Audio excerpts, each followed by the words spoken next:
Good morning, guys. Sorry I'm a little late getting in here. Some technical difficulties this morning. Good morning, hon.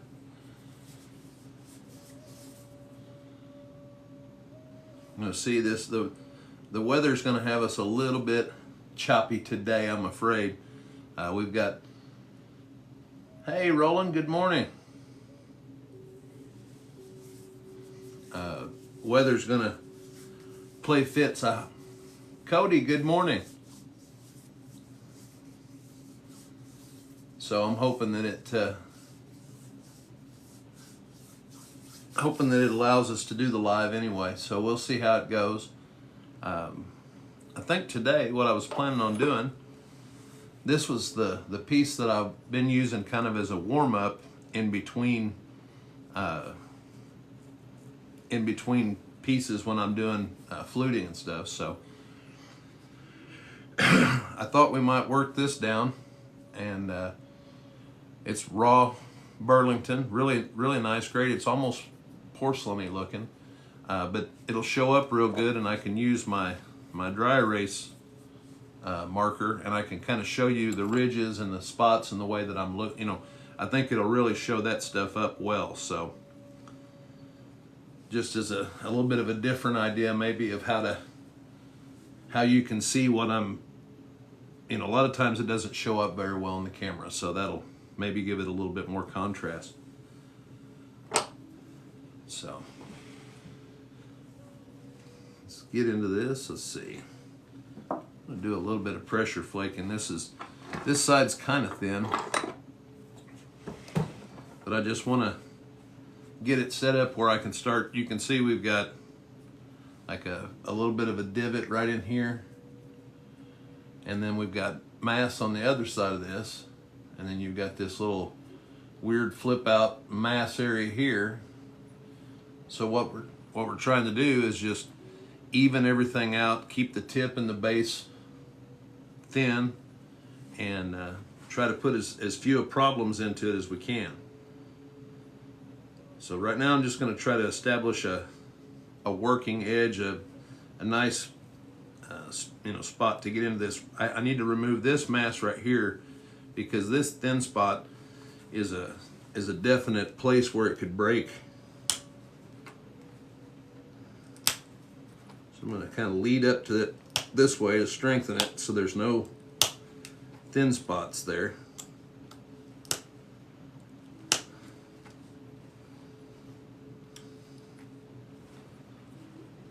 I'm thinking I may have figured out my monitor issue that I've been dealing with because of the dust. I'm sure that, and it's just wiggled loose or something, but I pulled all the contacts yesterday and cleaned the connections, and so far so good. Now if the internet will hold up, we'll be in business.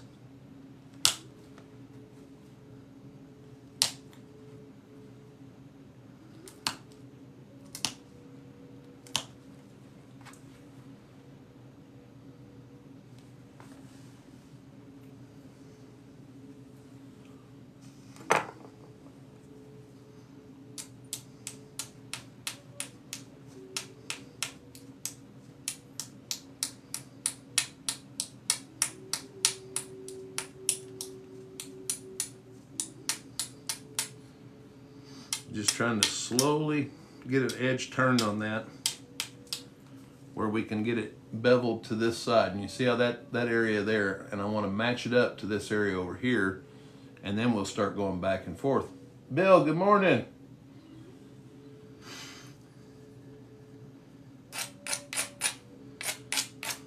But you got to build those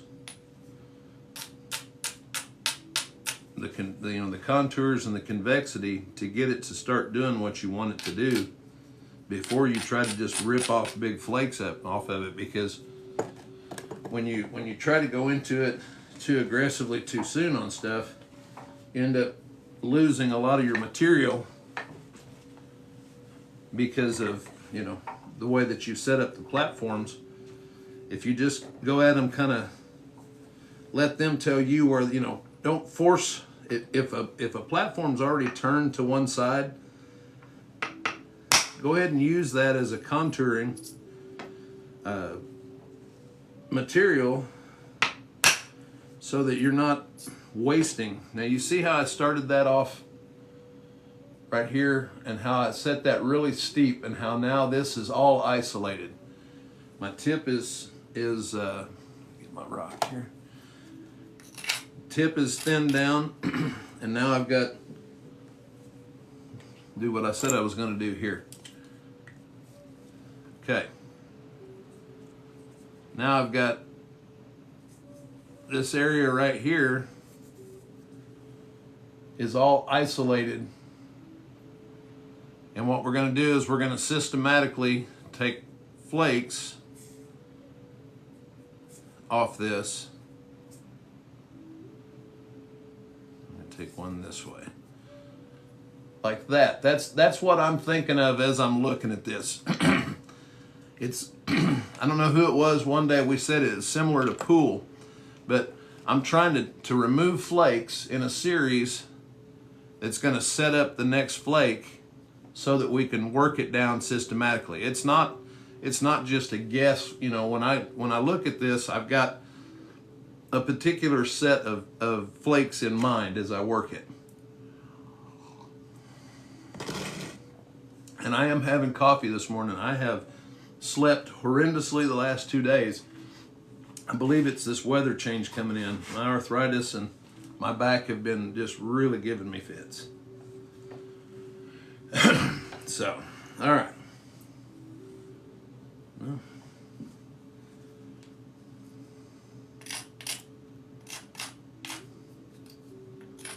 that edge looked just a little sharp and I didn't want to step one right there off the get-go. Okay, there's that first flake. Now I'm going to take this one and then come back to that because of the way it's, I can isolate that and take a little bit more material. You can see how that now is. So I'm going to take this flake and then I'll come back and get this one because this one will leave the right flake in the corner pocket. That's right, Bill.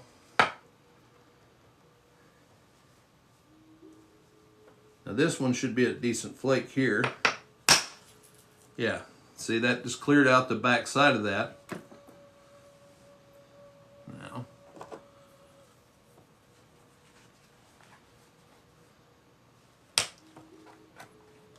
Now you could do what I'm doing here with, you know, a small hammerstone or your punch.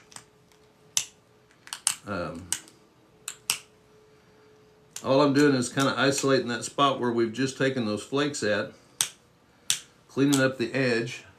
Chris, good morning. Well, guys, like I said, as you come in this morning, I'm hoping that the Wi-Fi will work with us still. It looks like it's holding up so far, but we've got a pretty bad storm coming in about now. I mean, I can hear the rain hitting the roof out here, so. All right. So now you can see what's left of that mass and how it's still isolated. These are where we were looking at those flakes coming off. So.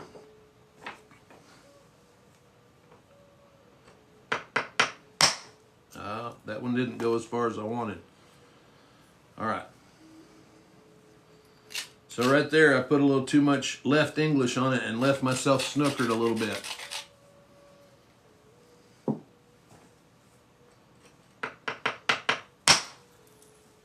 Okay, so I took that. Now I'm going to go back this way again, kind of like I drew out that first one. You know, that's kind of come over the back side of that ridge.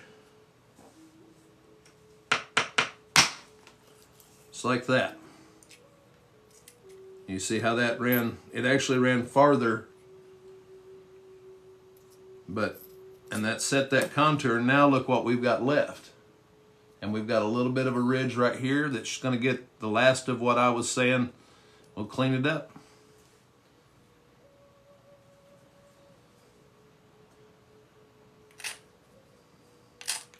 It's actually still turned that direction just a little bit.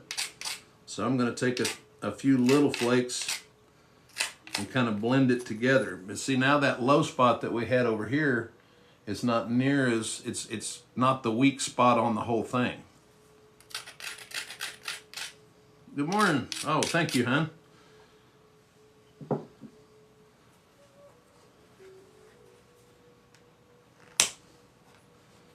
Okay, there.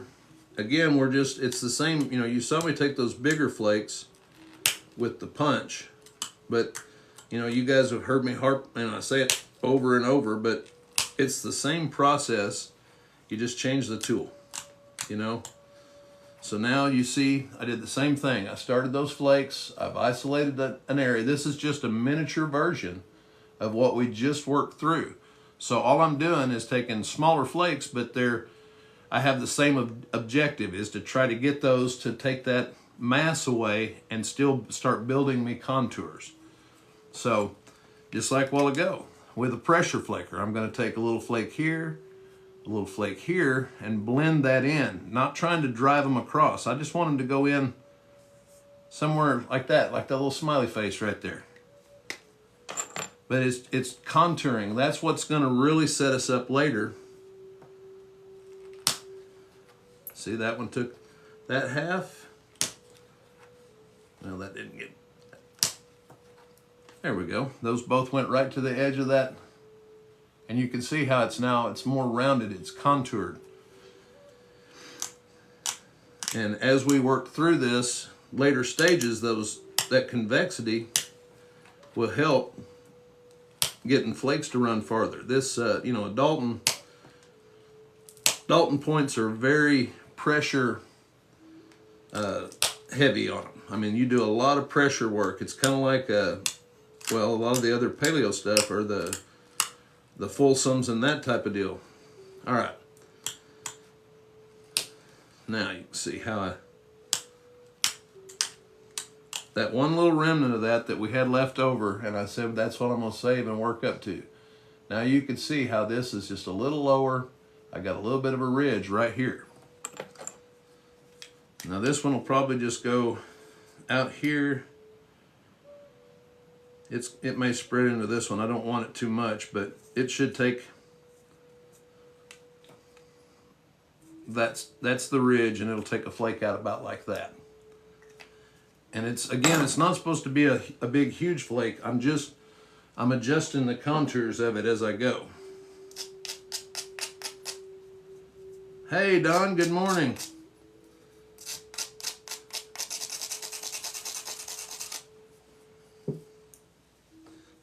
Put my finger underneath there, support it, and kind of pull back a little bit.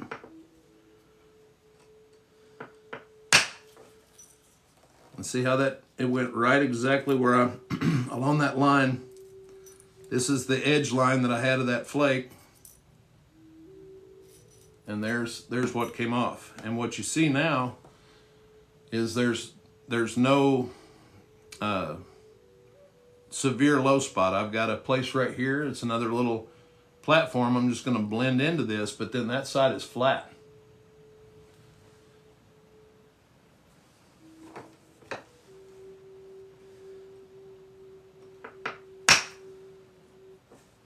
No, don't do that on the easiest flake on the whole deal. I just almost put a little step fracture in there. Didn't quite, it cleaned out, but isn't that just like, kind of like golf or other stuff, you know? I lost concentration for a minute, and I could have, at that spot in that, I really could have put a bad, messed up, you know, place, because I'd already done the stuff that I thought was more difficult, and I let my concentration drop.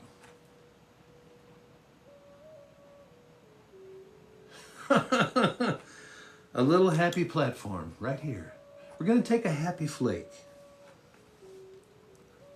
Oh, that flake was angry. Well, we'll see if we can make him happy by making him get some friends here.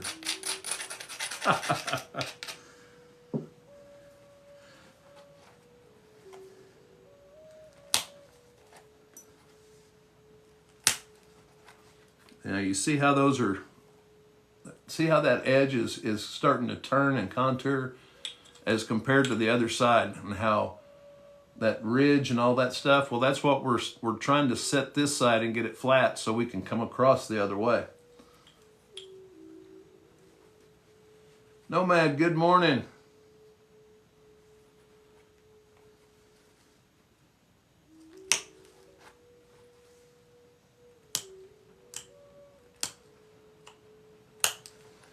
So what I'm doing here though is I'm just working my way up to this little bit of mass out here and isolating it.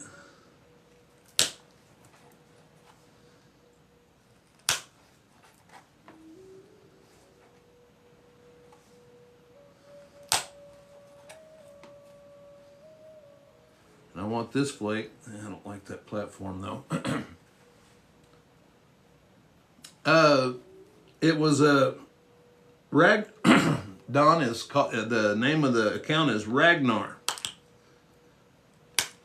They're like a beef jerky trail mix kind of company out of Oklahoma, and I've contacted them and have not heard back. So I was telling Zach last night, he was asking me about it, and I said if I don't hear back from them, you know, by tomorrow morning, I'm gonna announce we'll do another drawing, another giveaway, because I don't know if they think I'm a scammer or something like that, but I basically said, hey, you know, I did a drawing for my subscribers and you won, and I need your mailing address, and I haven't heard anything back. So hopefully they will respond, but if not, then I'll send them a message saying that I'm gonna draw for everybody else to get opportunity again.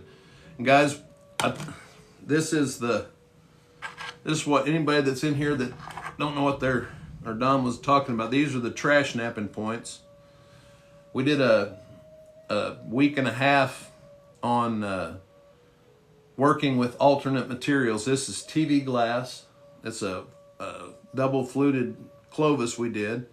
This is toilet tank porcelain made into a Dalton drill. And then this is like a 40-ounce beer bottle bottom Dalton. So I'm going to give those away to one of my subscribers. I drew for it yesterday, and the person I drew has not responded. So like I said, we'll see what happens.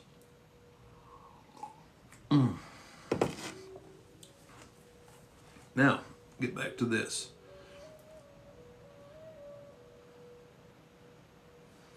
Take a little flake. I'll show you what I did and how I just about messed it up.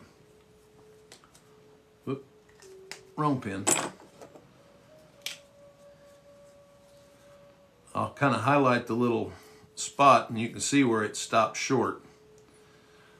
You can see that little shell spot. It doesn't show up very well on this, and it's not very deep, but it's in a contour that was, if it would have went deeper, that would have been in the final, I mean close to the final piece, because you can see how flat I've got this over here. So what I'm going to do is I'm going to run a flake kind of diagonally and cheat across the side of it, and then if that leaves me a little bit of a platform, I can clear the rest over here. But that way it's really clean. This raw material, if you start developing steps in it, it will. Hey, good morning, Terry. Arrow Sniper, good morning. Glad you guys could make it in. But I think I'm going to do this one with the pressure flaker, because, and the other problem is you can see this, the platform on that is kind of weird. It's like a little cupped out platform. I can't get it to show up, but there it is. And it's kind of just a real tiny spot. Awesome. Well, let me know how it works out for you, Chris. Some of those, you know, some types of rock don't respond positive to it. I mean, it doesn't do anything, you know, it's not going to hurt good rock, obviously, but not all rock will get better when you do that. So I do know, though, that there are some kinds that do.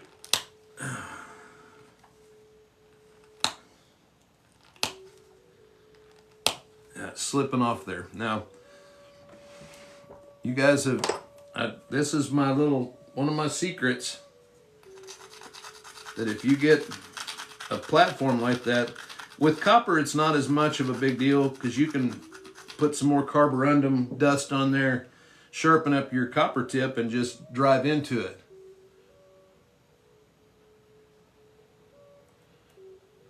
I see the Keokuk mine is open in Oklahoma. Yep, I've been there, Don.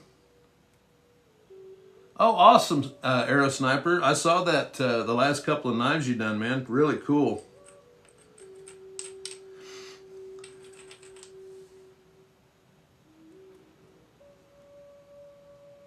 Hey, no worries, man. You know, like I said, I was watching that stuff work down. That looked like some really good Burlington, Chris, is what that looked like. Is some type of a variant of Burlington, or they call it Creek Burlington. It's just, but it's a limestone. You know. Yeah, I noticed that, Josh. Everybody liked that one, and then that orange glass. It seemed like it was pretty popular too. I'm not too far away from being able to attempt my first. I've got some more work to do on this, but it's getting there in a hurry. It needs to be a little bit thinner. You can see the grass stains on there where I've thrown it, but it's not quite hovering yet. I mean, it's starting to, but I need to do a little bit more work. Yeah, that's awesome, Chris. You're in an area.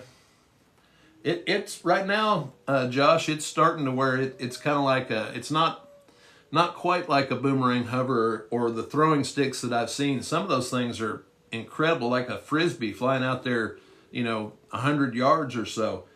But this thing so far, I've got it to where it's starting to hold its pattern. I want it to get to where it'll almost slightly rise a little bit. So. But it's kind of been cool. It's been a distraction into something that I'd never messed with before. So, but anyway, all right, let's get back to this. I'm trying to avoid not messing this up. But basically, I've chalked that up and I put a little bit more of that dust on there. Reset that.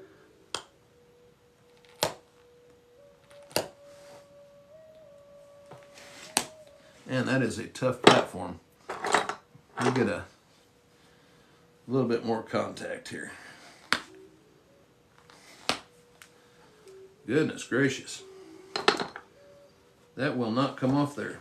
Let's see if we can just lightly tap. See, I don't want to try to take a big flake, because if I gouge that right there, we're going to be in trouble. So just want a nice little, oh, perfect. Just a little blending flake, and see how that went right under that trouble spot. It took every bit of it out and then blended out into the piece. So now what we've got is this. We've got a fairly straight working edge. We're going to work everything down to set it up to come back to this side that's got all the mass on it. You see all this area right here. And we're going to do the same thing with this that we did with all this over here before we turned it flat. And then this side is actually cupped out over here, so we're going to work down this way to work towards this mass. So we're actually going to be working it on two different planes on opposite sides.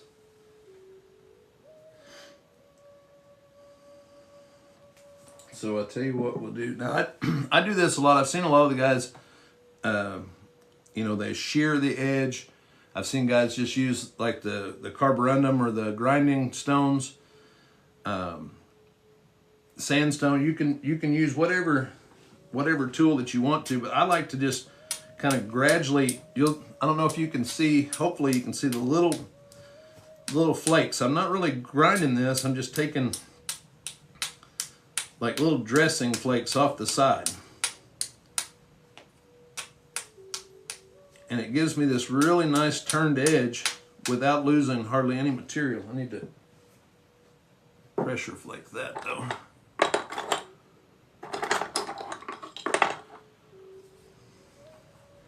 I'm wondering if I may have a little bit of a humidity problem too with this rain coming in. That's the only thing about the Antler tools, is they are not big fans of the humidity.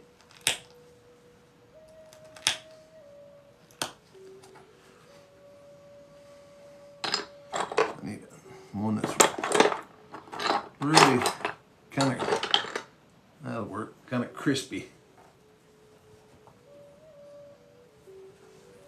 More bone-like. There we go.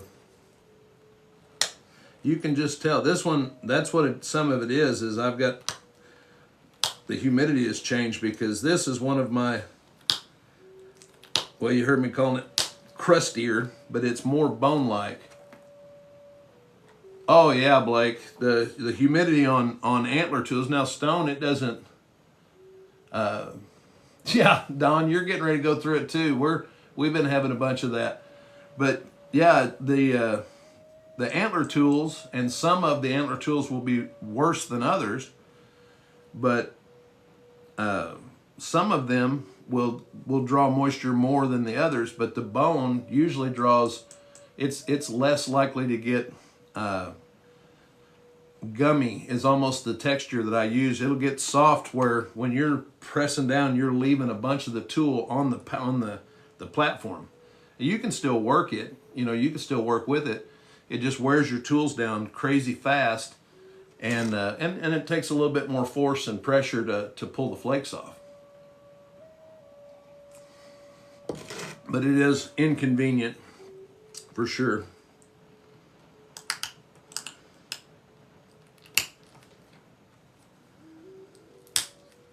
I had not even thought about that this morning. So darn tired, I'm kind of a little bit out of it. Josh, thank you for the gifts, man. I appreciate it. Guys, any of you that are in here, well, we don't have a lot, but Josh is arrow sniper, does some really cool dagger knives and some of the neatest trick shots with archery that you'll see. You should go check him out if you get a chance to, because I told him I didn't want to steal his jam or you know, riding coattails, but I like the idea of what we're going to try to do with the primitive weapons. Is I'm going to, as I build them, I'm going to attempt some kind of cool trick shot, and we'll see if we can come up with something in the live. We'll talk about it and come up with something you guys would like to see me try with primitive weapons that I've made with primitive tools. So kind of excited about it, looking forward to it.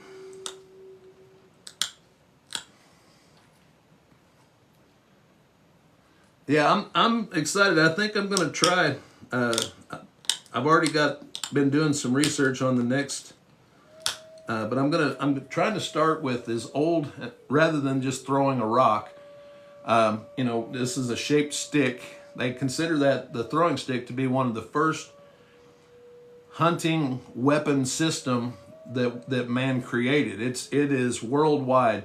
They said dozens of them in King Tut's tomb that they, you know, assume that they put in there for his hunting in the afterlife. They are a worldwide, so we know that we figured it out early. Before everybody got spread out, we figured out how to throw a stick that hovered above the ground. But I'm going to do bolas, and then the next I've got a sling, but I'm going to build one from local material here. Yeah, no kidding. I'm telling you, I think where you live, it'd probably be, here we don't have much open area. I mean, it would work in like the sides of edges of fields in the evening. You could probably be really successful with it here, but as far as large areas to, you know, where most of the stuff where I've got rabbits here is like bottomland and woods and that type of stuff. But I'm anxious to see what I can do with one. It really has impressed me. Once I got into the research and all the stuff on it, it was really impressive what it can do.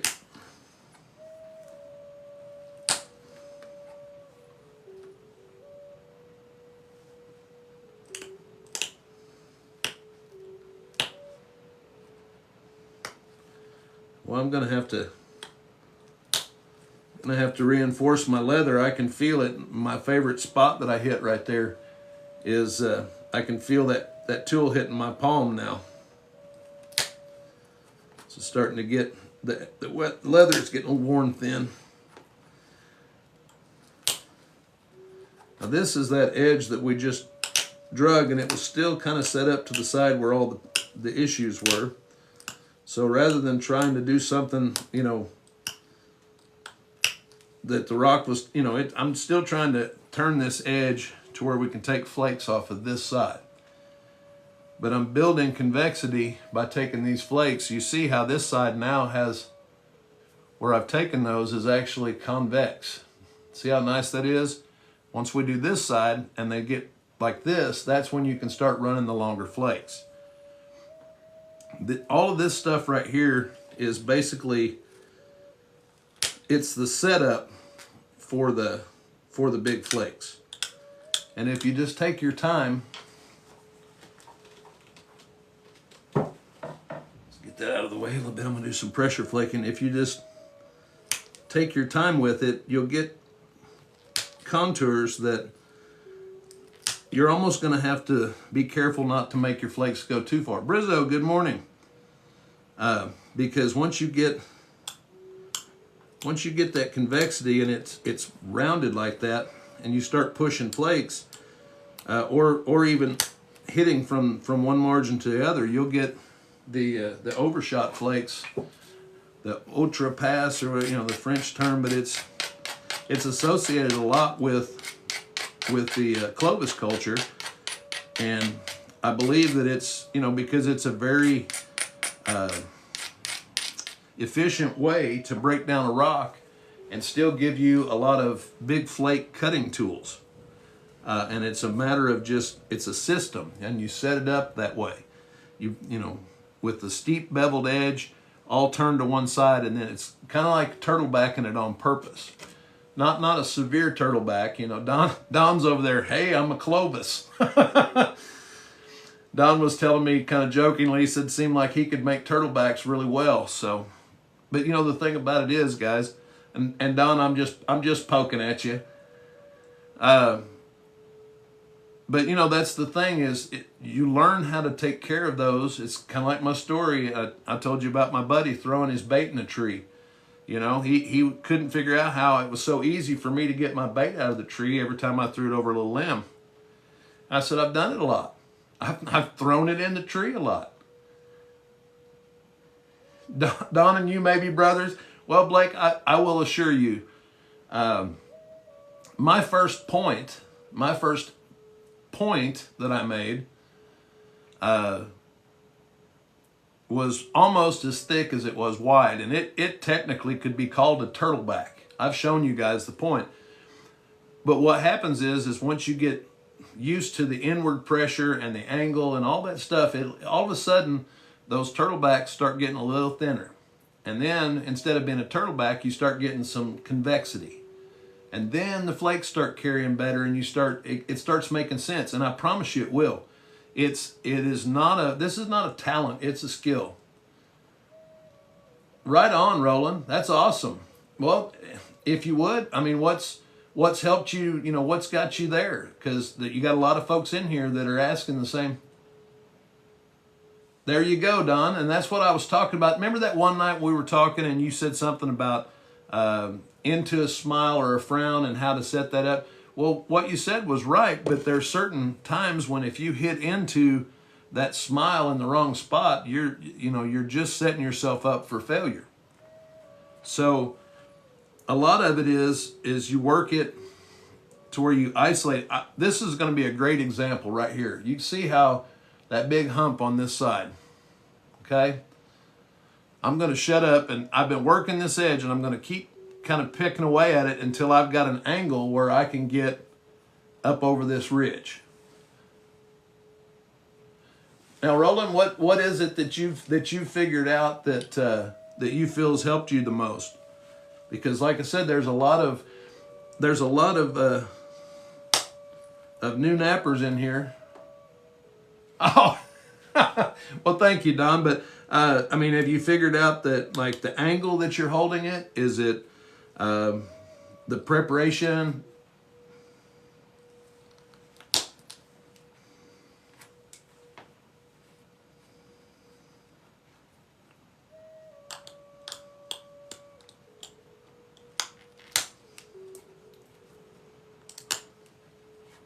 Hey, Zach, good morning.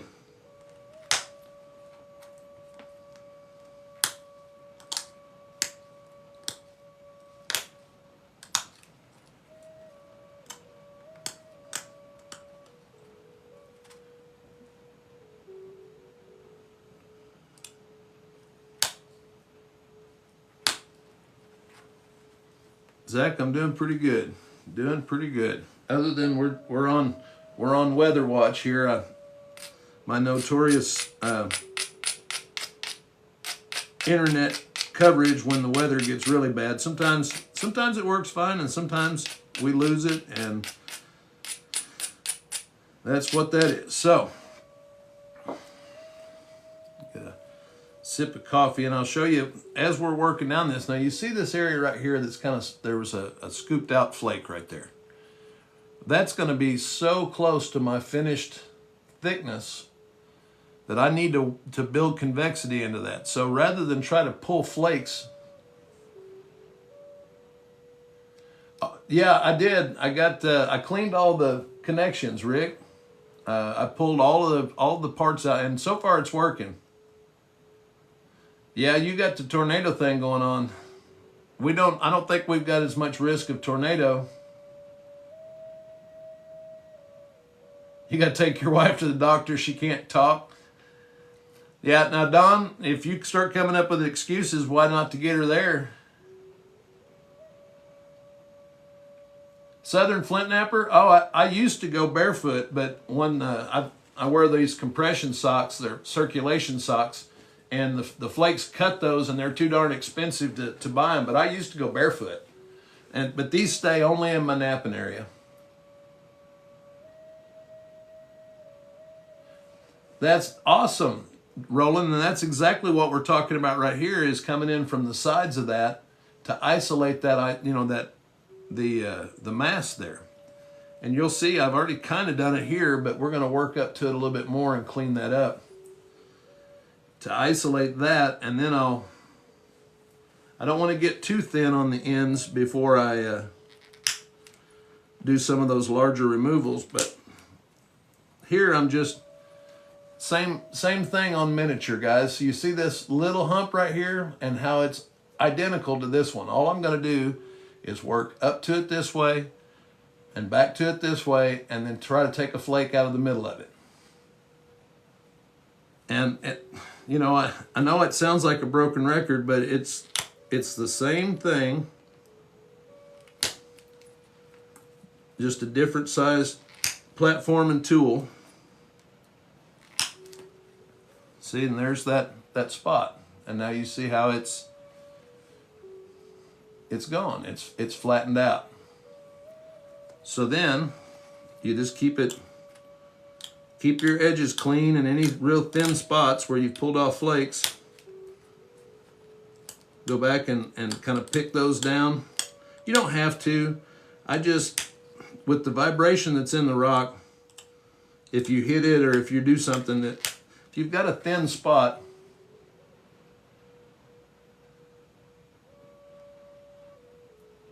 I do nap a little bit of obsidian, occasionally Southern Flint Napper, but I will caution you, if you've never napped it, be extremely careful. All of the talk about how sharp and sharper than, it's the sharpest substance. Yeah, obsidian, don't hit it hard though. That's part of the problem, Don, is with copper. If you hit that obsidian too hard, you'll blow it up. Antler and sandstone is my favorite tools to work obsidian with, because it is very, it's just easier to work. You don't have to hit it as hard for it to initiate the fracture.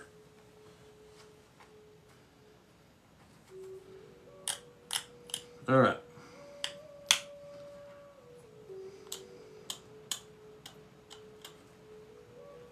Now you can see how we cleaned that edge up, and now we're working back, and that low spot is not as much of a low spot anymore. It's not a, yeah, you don't want to, I wouldn't do obsidian in the house. That the shards and the stuff of that, it will get everywhere. Do that in an outside spot. Take your outside, your t-shirt and your stuff off before you go. I mean, you'll take it in on your arms and everything else. You'll have shards of it. So be careful with it.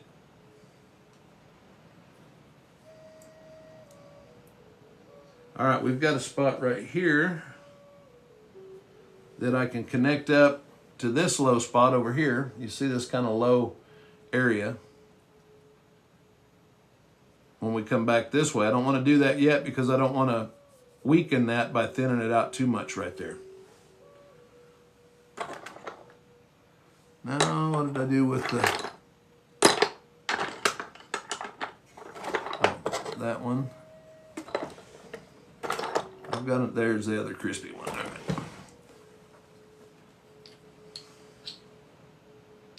right. See what? But yeah, that obsidian. Arrow Sniper just came in. He works a lot of glass and obsidian, and he'll tell you it will cut you. I mean, it is sharp. Not that the stone won't cut you, because it will. And there's a lot of it. The glassier stone is really sharp, but it's not obsidian or glass sharp. Theoretically, well, not theoretically, but the point or the edge of a piece of obsidian that's broken off can be 1 molecule thick at the edge. Now, that is, I don't know how many microns and all the measurements like that, but we can't make razors or anything else that sharp.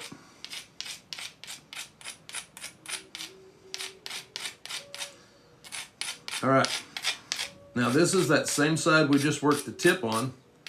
I'm going to work up from the base, and you can see again, we've got like a low spot right here behind that. I don't really want to run these in. Yeah, it's ridiculously sharp, Blake, absolutely. But see, I don't want to run these all the way into this. I just want to curl them in and blend that in and start building convexity in this base. So,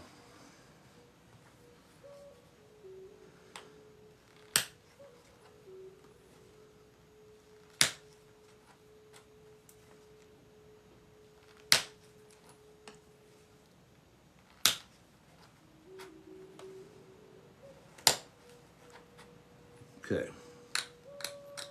And then clean that up.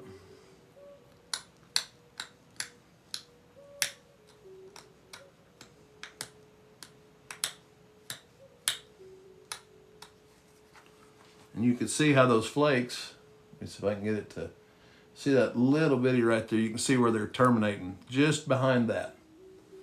And that's what we're wanting. I didn't want to, you could see how it built convexity in that area, how it's starting to round it over. And we're going to get that to happen on the other side also.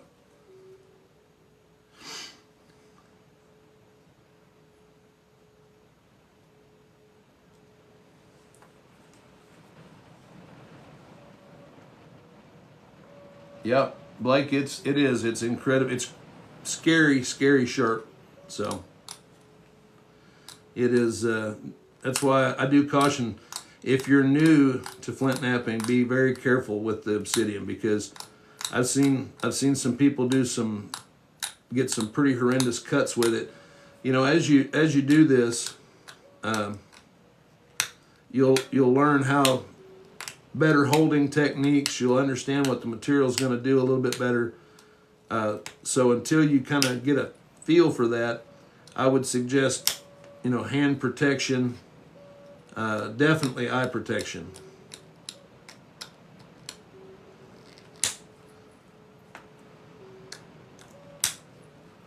All right, now I was working that edge. You could see how those flakes, they were just trailing up into here. But you see how it's starting to build that convexity, and now that low spot is even, basically. So now I'm going to come back this way. Hey, Jonathan, thank you for the follow. Actually, I'm going to work this other side and kind of even it up. I've got a little bit of a jagged area here that I need to reset to kind of build some strength. But same thing, I've got a little fluted out kind of area here. I need to bring these in just inside that. Just taper it into it.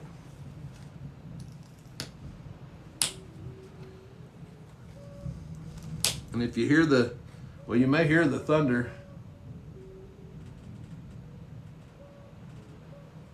Yeah, don't rub them. It'll stick them in your eye for sure, Zach.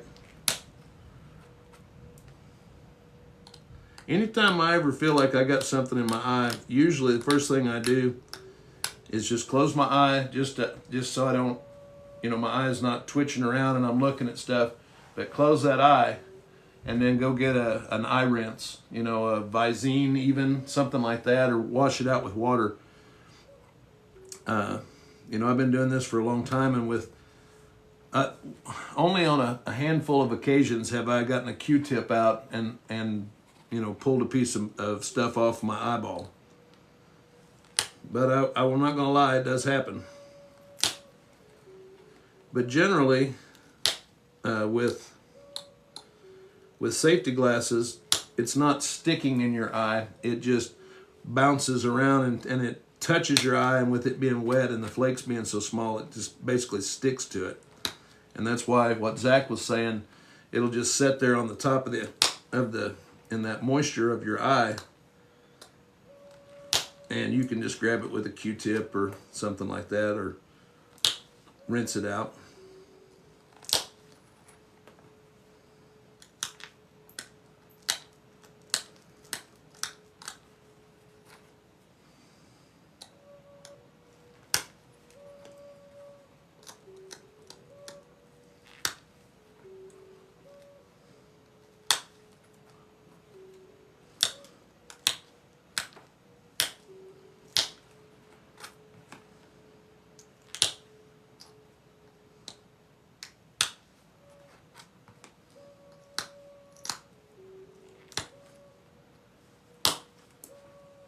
All right, so we're working our way up to this. You see this mass right here.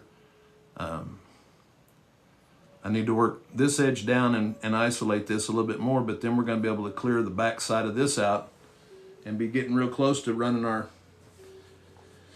building the good convexity that's going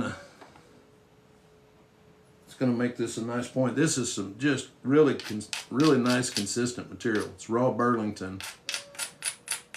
It was gifted to me by a friend of mine, and I am really enjoying working it.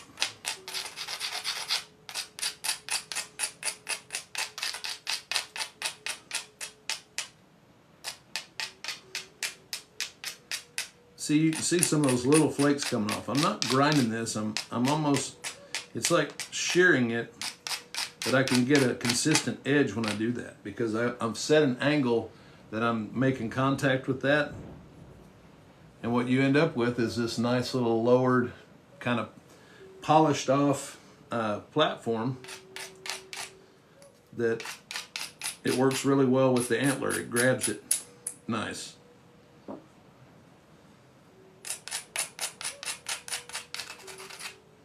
right. Get that little finer point on this one.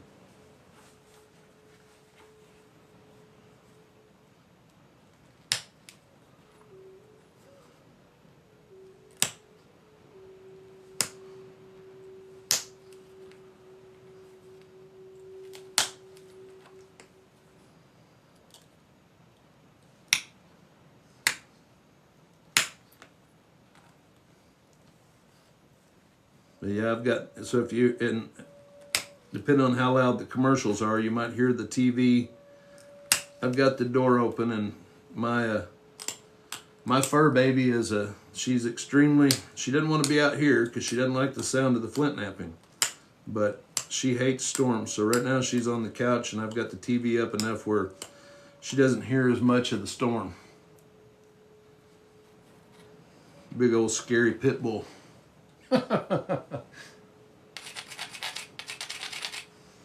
Vicious animal.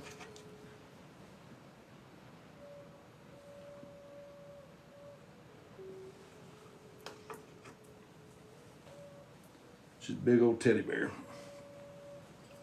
All right. Now guys, you're going to see this again. This is the same. I'm working in from the end to isolate You see how I've worked this down and I'm isolating this area right here. I've got a kind of a low undercut here and I'm getting ready to address that on this end and isolate this even more.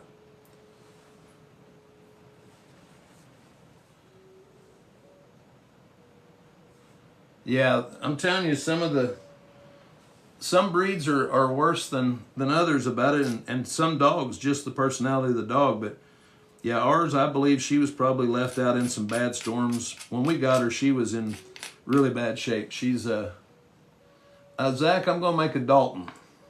This is raw Burlington, and it is really, really high grade, nice stuff. And this would make a killer Dalton. So that's what I'm making right now. But the contours are freaking sweet. If I could get it to work down to a Folsom, yeah, doesn't mind hunting, but hates the storms. I hear you, Travis. Yeah, my dog, when we got her, she was in really rough shape. She had parasitic worm infection, and she was covered in fleas, and she's got a skin disorder that we finally got diagnosed that a lot of bulldogs and pit bulls have. But she is the sweetest, kindest dog that I have ever, and smart. Golly. Like today, hopefully, by the time we get done with the live, the rain is supposed to just about moved out of this area. And that way I'll be able to, she's getting a bath today, so. But I'll be able to tell her what we're going to do.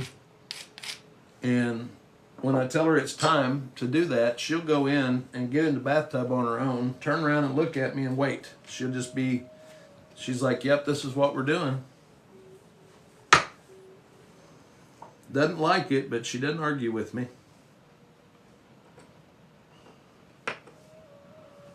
All right. Kind of show you what we're going to do. See how we've isolated that area now? And we've got this mass right here. That's what we're trying to remove and try to.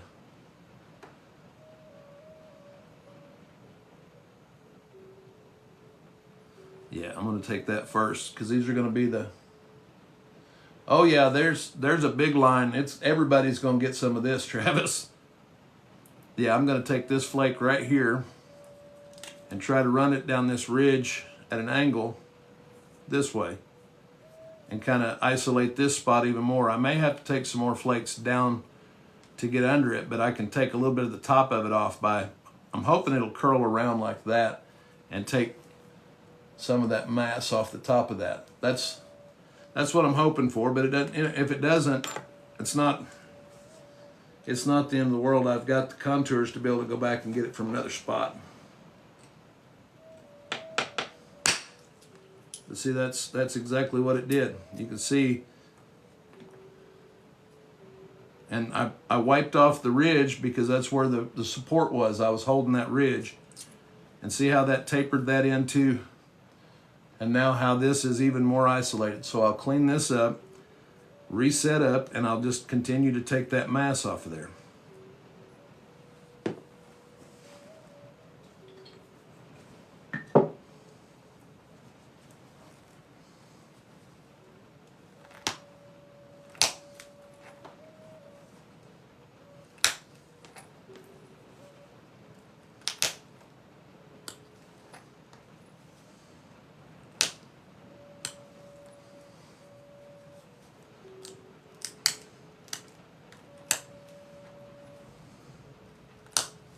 See here, I'm taking little blending flakes on the back side of that platform opposite this mass so that I can try to get an angle to get back under it this way. But if you try to take too big of flakes, then you mess up your contouring and your convexity, and that's what we're trying to keep as we work through this is to keep it kind of rounded on both sides, lens shaped. Hey, good morning, DJ. How you doing?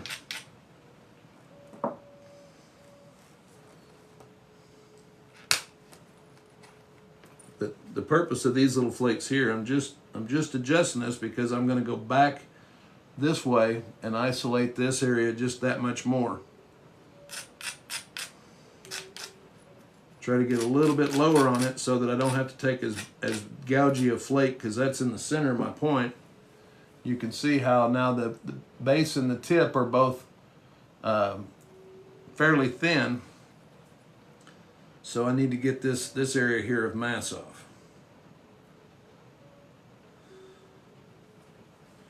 I'm going to clean this side up. Anytime you've got jagged or thin, uneven stuff, you're opening up the opportunity for the vibration to find that spot and cause your piece to break. So if you've got jagged edges, sharp spots, thin spots, stuff like that, you want to go ahead and kind of brush those back and use the material to set up your next series, but strengthen those areas.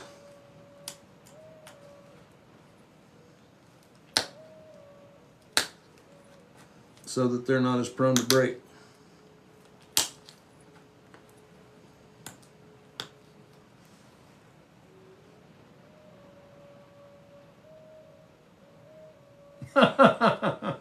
Well, I hope that you don't buy the wrong part, Travis.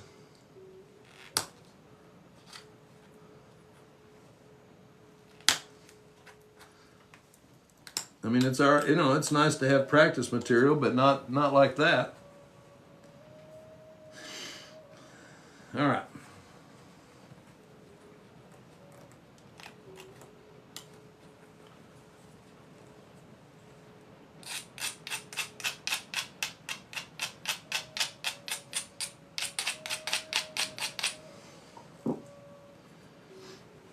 Now I'm just going to go down, just almost straight down with these. I'm just beveling this edge.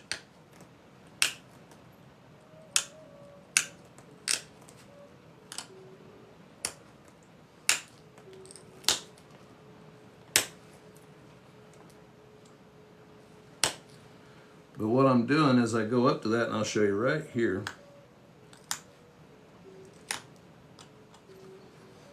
Is you see how I just worked up to that area of mass.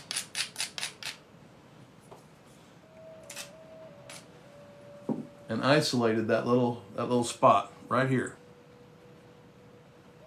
And I've got a spot back here that's isolated. I'm going to take a flake here, and then I'll use this one to do the final cleanup of it.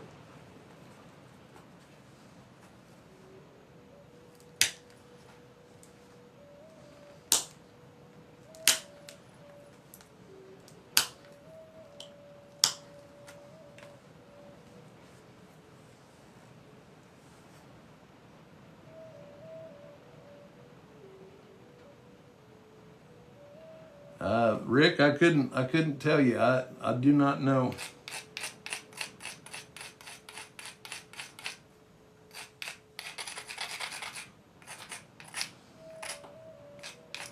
All right. I'm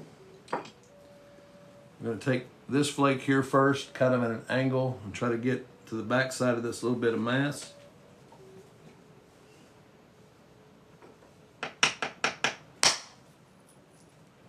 Like so. It left us with a little bit of a ridge there. So we take the next flake. And that one ran across there, adjusted our contour even more. Got another ridge.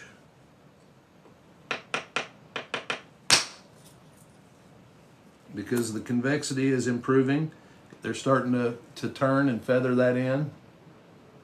Now I've got this one more spot right here. But because it's next to a, well, it's stuck in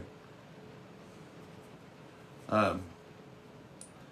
Because it's there's such a thin area right here, I don't want that to be as big a spot. I want to try to isolate that platform just a little bit more. Make it a little bit smaller to where it doesn't take as much force to detach it, so it doesn't I don't have as much of a chance of the flake lipping out and taking part of my margin that way. Because I like the width of it up here. I'm going to need that to build the convexity that I'm wanting to.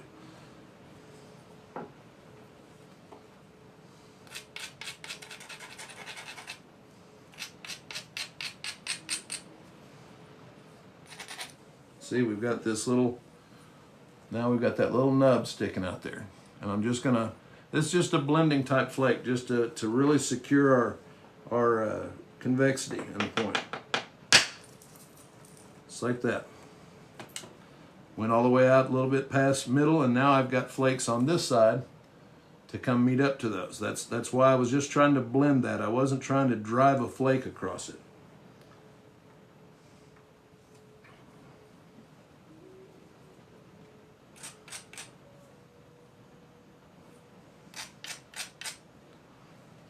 So,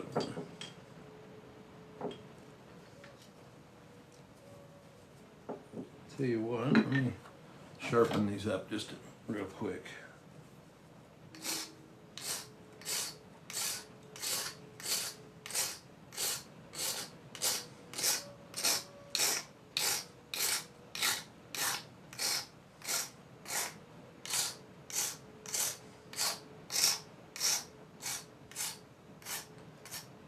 Gonna have to cut me some more antler tines. I'm wearing them down.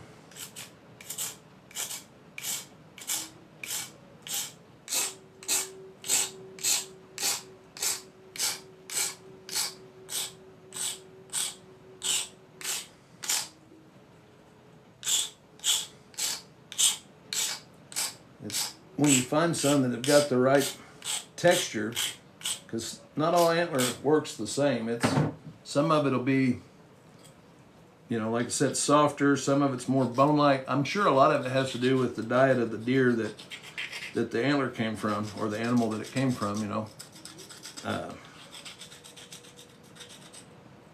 but certain antler just works better. It just has a texture to it that grabs the stone better. It just, I call it, they're crispy. When you get one that's crispy, I like that as far as antler. Because it's soft enough that it kind of conforms. I'll add another incense here.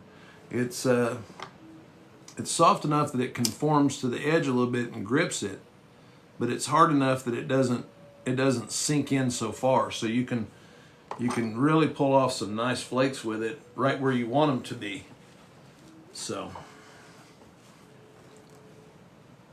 all right. But yeah, our profiles, it's looking really good. We're getting there.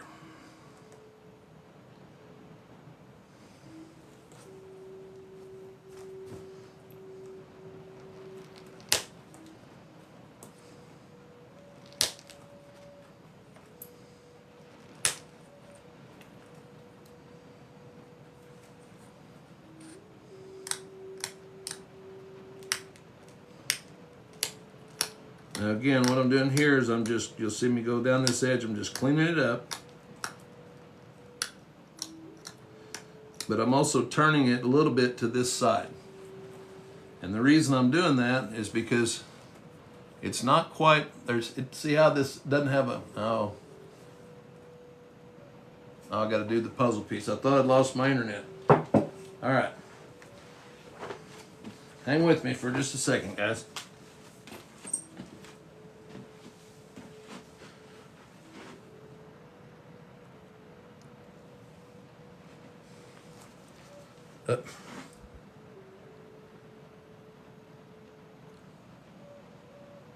All right.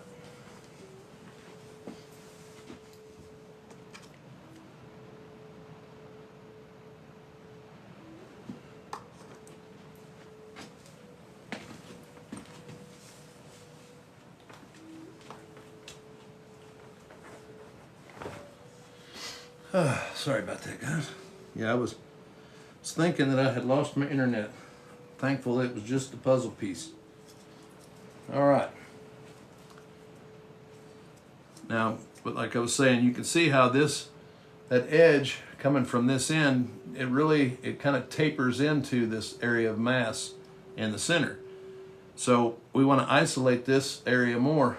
Yeah, I got the coffee this morning, Jeb. I was telling everybody I have not slept well for the last couple of days, so to be chipper and on point today, I'm drinking a little coffee, you know.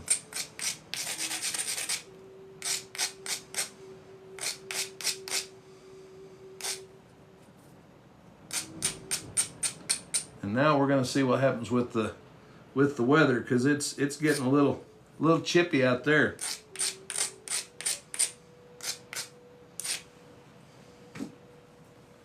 All right, guys, thank you for the likes. I appreciate it.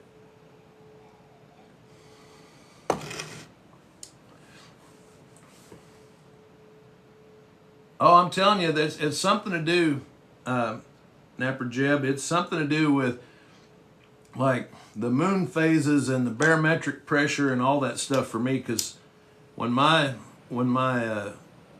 the weather change from cool to warm to damp to dry and all that stuff. Yeah, it's DJ, it's raining here in Arkansas too. It's a big storm front.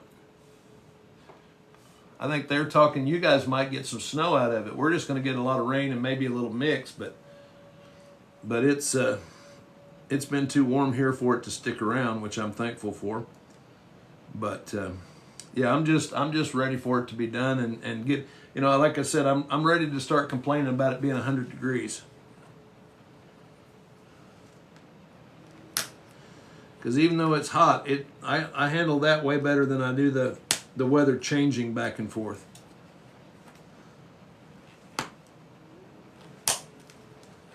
All right, now you can see how these flakes,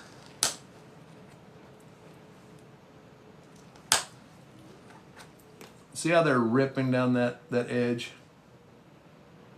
And they're starting to build a convexity. They're pulling out from that side and then, you know, rolling over this. But what it's doing, as I go down there, you see now how that's more isolated. So we're going to work our way up to that.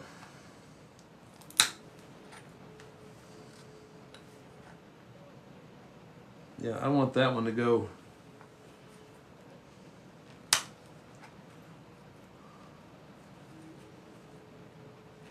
Sorry guys, I was thinking to myself and talking out loud. Boy, that was a nice flake. I was running a ridge and that one went all the way from that edge over here to here.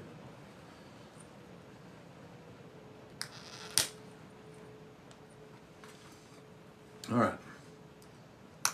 Like I said, I go back and clean up those edges.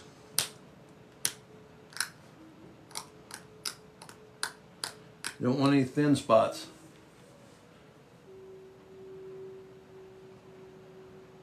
Oh, right on. Yeah, you're going to be liking that, Travis. Oh, I'm happy about the rain too. I mean, we needed it. I've got a burn pile that I'm going to be able to burn now this week. A bunch of brush and stuff, down limbs, all that kind of stuff. So I'm happy about that. And we need the rain. I mean, getting ready to be garden season, so.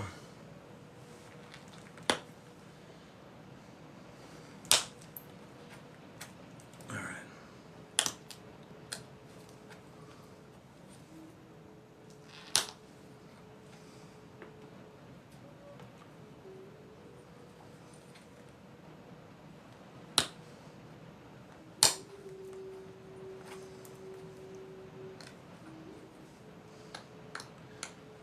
And what I'm doing right here, guys, is I'm kind of coming in on the back side of this. You can see this now how I've got that isolated, this little lowered spot. But I'm going to try to take these flakes here to kind of adjust this edge and contour, take this little lumpy spot right here out. You can kind of see it. But I'm going to come back from this side and just taper that in, and then I'll be able to blend all this out. And we're going to end up with a really nice profile. So, I almost did what I tell you guys not to do. I'm going to build up to it. I'm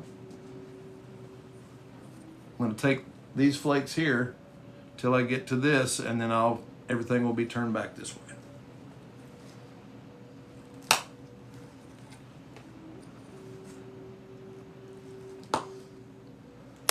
See, that's what I've told you guys. I have gotten, I've improved since I've been doing the lives, because explaining to you guys what I'm doing makes me have to do it, better than I would sometimes when I'm by myself. You take shortcuts and you do stuff that you really shouldn't do. And I kind of feel, like I've got, there's some accountability. If I'm sloppy napping, you guys are going to see it. And I don't like to fumble around with stuff while I'm napping. I don't like it to not look good. So it makes me concentrate a little bit more on doing things the correct way, or at least as the correct as I can do it.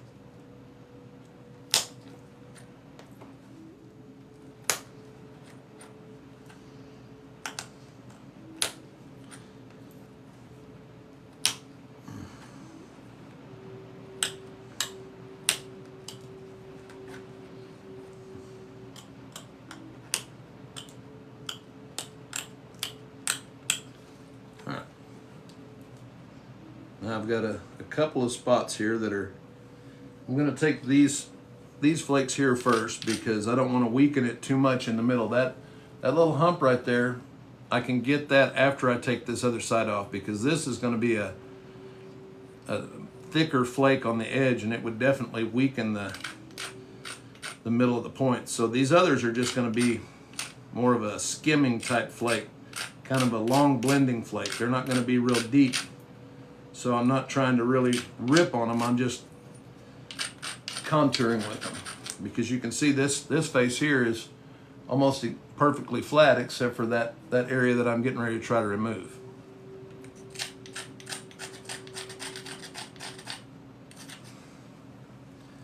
And ideally, and it's not a requirement on this, because I've still got a little pressure flaking to do, but this flake ended right here.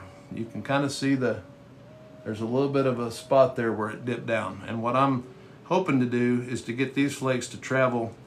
There'll be a couple of them, and I'm hoping that they'll do something like that.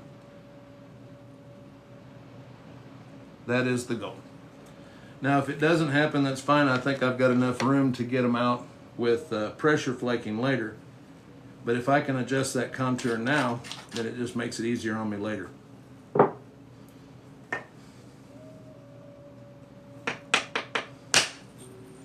See, just like that. Oh my gosh, I don't want to mess that up. You can see how I wrote along the edge of that, and how where I marked on that is where that flake traveled, right along the edge of that spot, and it met up perfectly.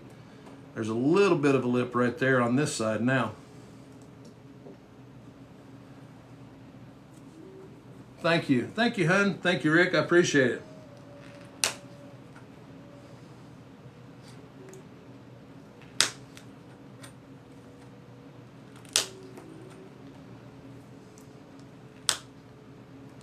Now, like I said, after a removal like that, I always try to take and clean off the thin spots, readjust everything. Well, Blake, it's like I said, once you've done it a few times, it's topography. That flake is going to travel that ridge. This one's not going to.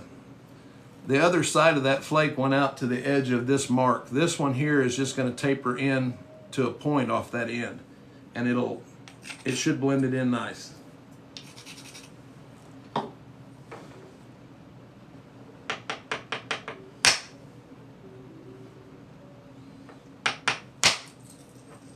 Just like that. You can see the marks on there, what that took off. So now that area of mass that we had is now actually a divot, and I have to blend that stuff in.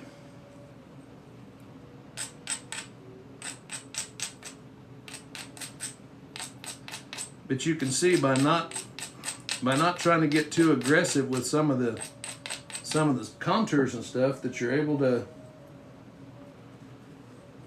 turn edges that, you know, if I would have attacked these directly and removed a lot of material, I would have been way too narrow at this point. But right now, this is just an ideal preform for a Dalton.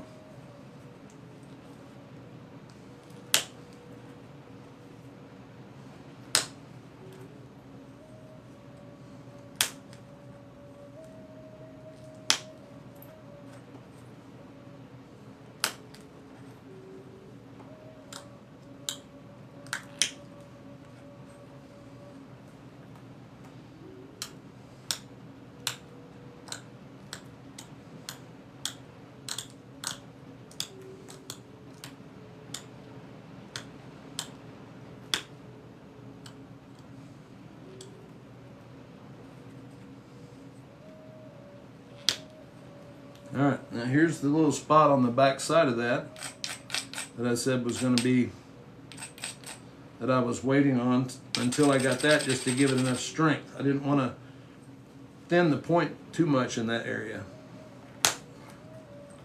And now that big shots are gone, then I can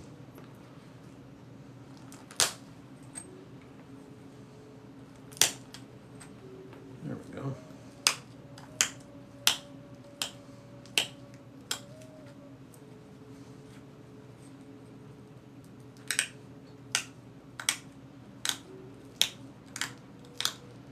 I'm going to turn this whole edge.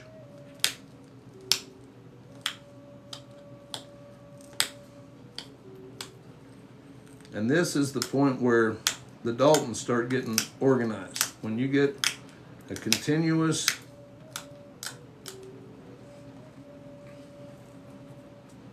Devin, thank you for the follow. I appreciate it. Oh, guys, I was going to tell you, I got on this morning to check everything out, comments and all that, and we are officially over 5,000 followers on the channel as of sometime last night or this morning.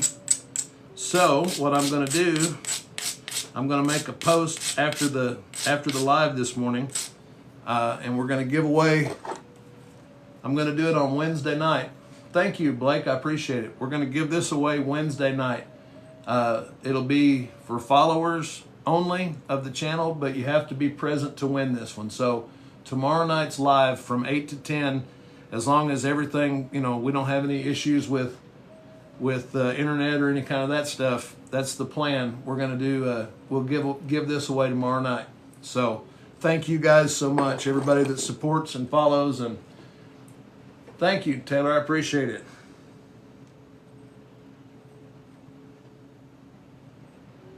All right. So now we've got a continuous edge here, beveled to one side. I'm going to set up this side to be continuous also, because you can see how this it's got a little bit of a wave to it. I want the whole edge being turned to one face or the other. So since I've got a low edge here, I'm going to take this down this way, and then that whole edge will be beveled to this side for flaking.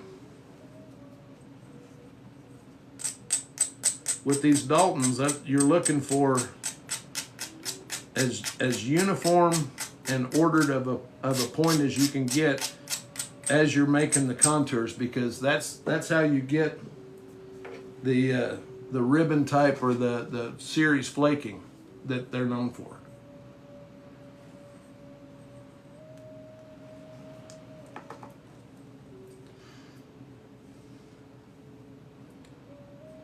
Yeah, I'm going to take those right there.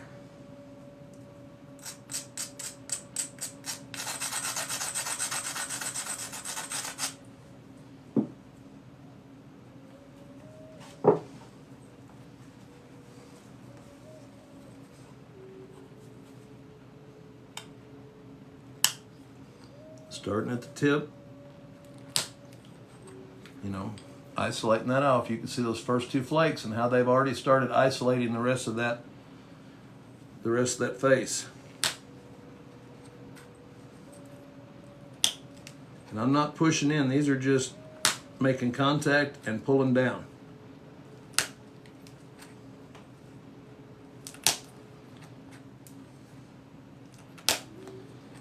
It's a pretty stout platform, and I ground it pretty good because I wanted these to come off very clean. And you can see that series right there.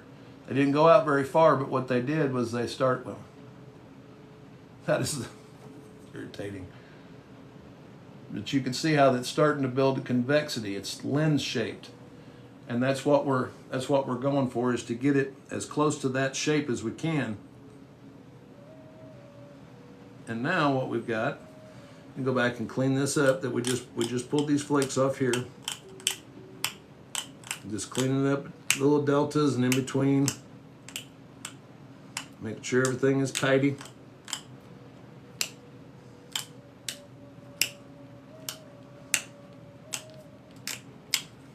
Okay.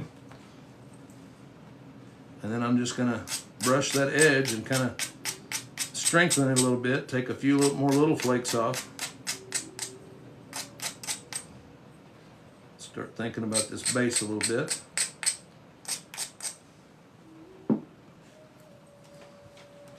Now you can see it's we're starting to get a nice lens shape from both sides, and I've got continuous platforms that are set to a prepared face on both sides.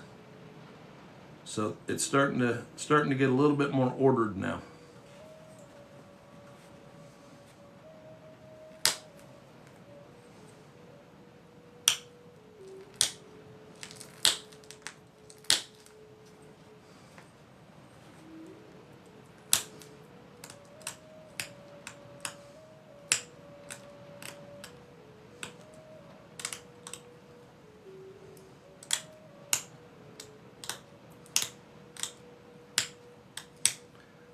And guys, I don't know how many, yeah, there's not a lot in here. I know it's a lot of, a few of my regulars in here.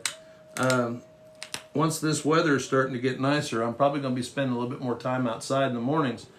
Is there a time when I might be able to adjust a few of the lives that you guys would be available to watch, or would be a time that would work better for you?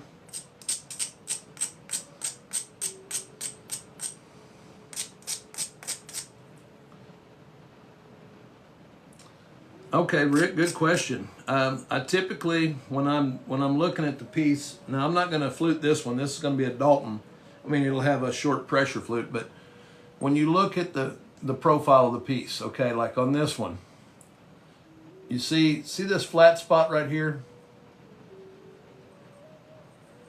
This one's got a flat spot over here. So what I do is, as I'm building that convexity, the side that I want to flute first is the side I think I can make the longest flake from, or the longest flute from. And I do that on Daltons and Clovis's all, because the side that you think you can drive the longest flake on is going to, obviously go farther up into the piece, and then as you reset up your platform back here, you're going to lose distance. So then you're hoping that flake that you thought would be shorter would match up or come close to where that first flute was. So I typically, when I'm going to flute a piece, is I flute the easiest side first. If you can say easy, there's no easy side, but the side that I've got the best chance of a long flute is usually the side that I start on. Now that last Folsom that we did yesterday, the first side I actually met, the flute didn't go, and whether it was the setup, I hit it too hard, didn't hit it hard enough, whatever it may be. So it ended up being the last flute of that piece. So, but that's the way that I usually select it.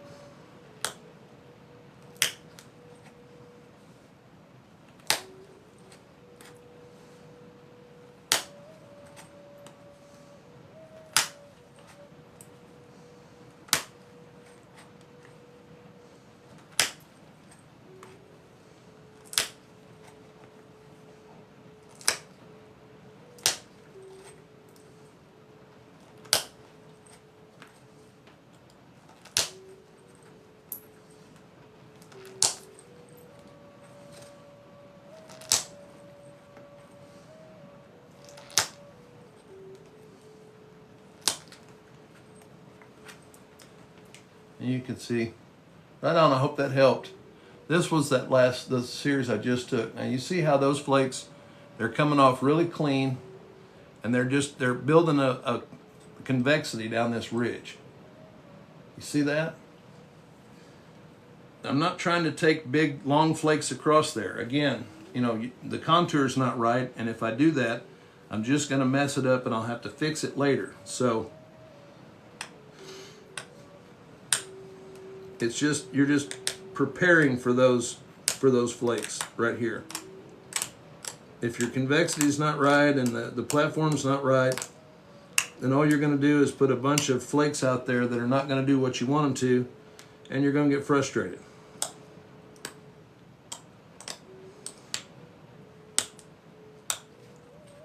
And I've probably had enough frustration learning to do this for all of us. So when I started doing this, there was no YouTube, there was no internet. Well, there was the internet, I guess. But there was no YouTube and no resources like there are now. If I could save you guys some of the headaches that I went through, then I'm happy to do it.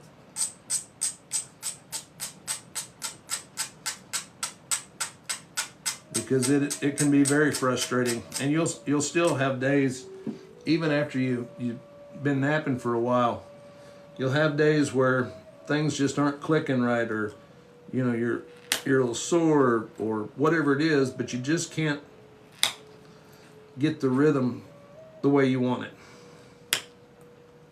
And that happens, you know, more often than I'd like to think about, but you just have off days, you know. But with practice, spending time chipping on them, it gets easier.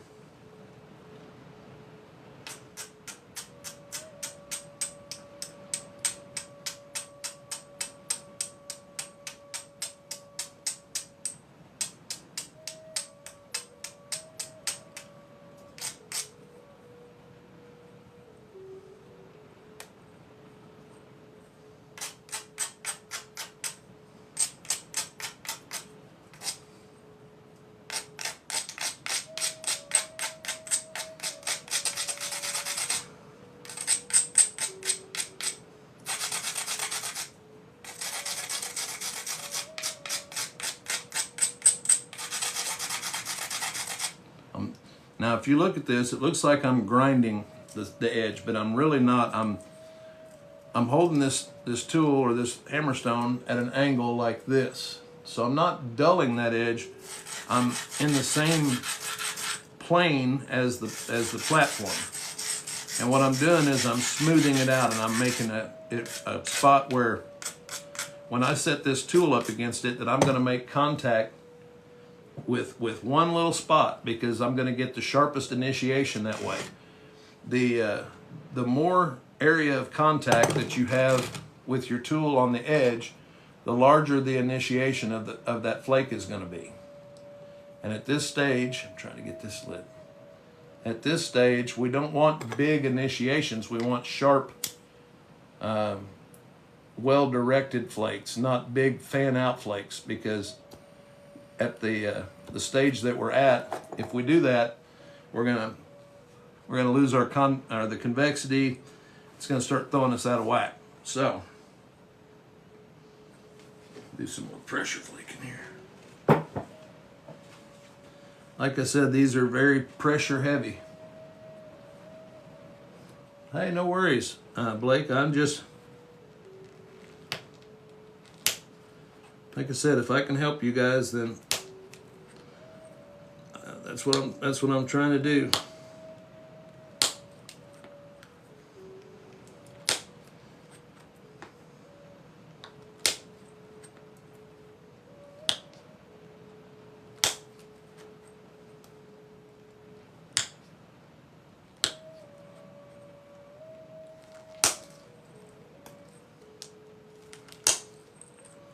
See, right here we had the right convexity, and I could adjust that contour a little bit more. You see how that series, see now how that's, let me see if I can get my hand behind it, there we go. You see how that series is, that's very Dalton flaking there. That's indicative of that point style. Now we've got a edge that's turned, and we'll come back this way, and that's the way these were worked, was just edge to edge, back and forth.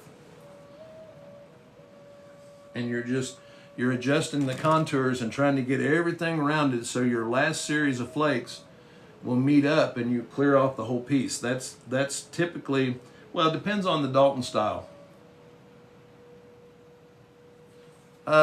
James Gang, now this is a moose hide right here, and it's about worn through. That's what I was just saying a minute ago. You can see this light spot right there where that, I've gotten to where now I feel that hit my palm. So I'm gonna have to, I'm a little bit upset about it, because you can see my handprint in there. It just lays in my hand perfectly, and I've used it for, you know, a couple of years now, and it hasn't worn through yet. But I'm getting ready to have to adjust it, and then get used to the way a new piece feels, because that just, I'm not holding on to it. I'm just, you know, there's my thumb.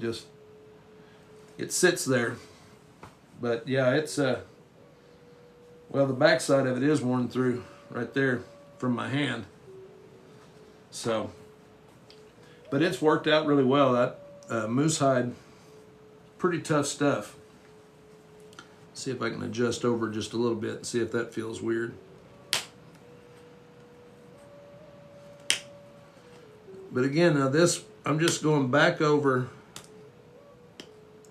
a series we did earlier, but I'm just building on that convexity. This next series. So what I'm doing here is just clean up deltas. We're going to turn this back to this side.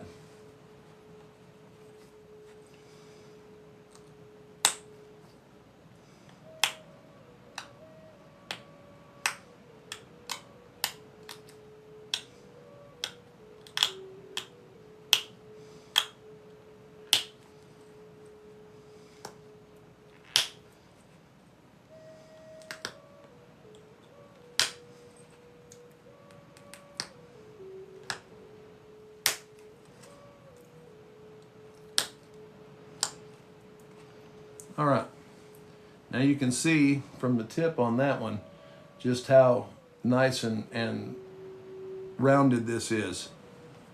Yes, Justin, this is raw Burlington, and a really nice piece of it. It's actually working really well. It's consistent.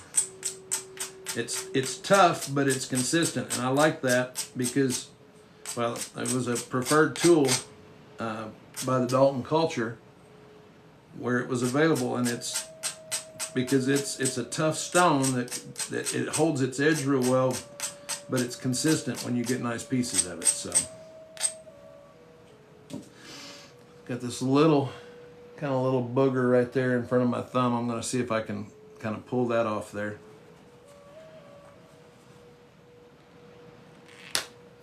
Yeah, just like that.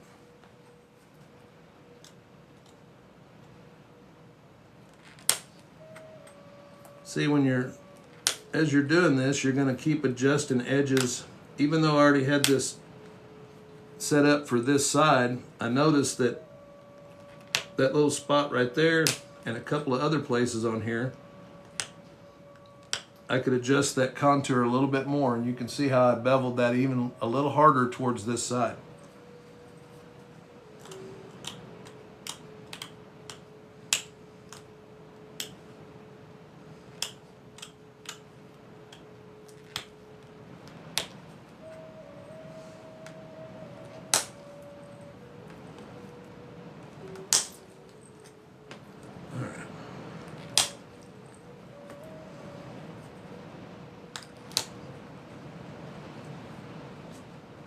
Now the rain's coming in. I don't know if you guys can hear that on the roof out here.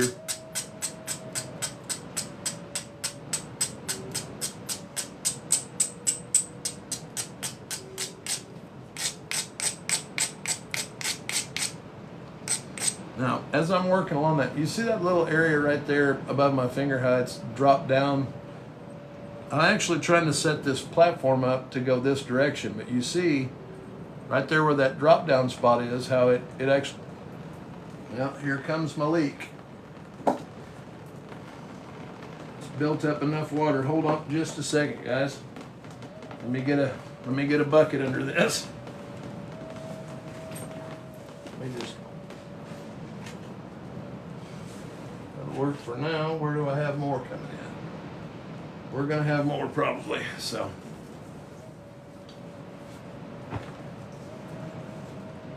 All right, hopefully this will blow through before I get too much of a leak in here. Yeah, this, my little napping spot out here.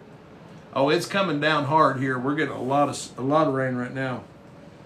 And it's dripping through my leak out here pretty good, a couple places, so.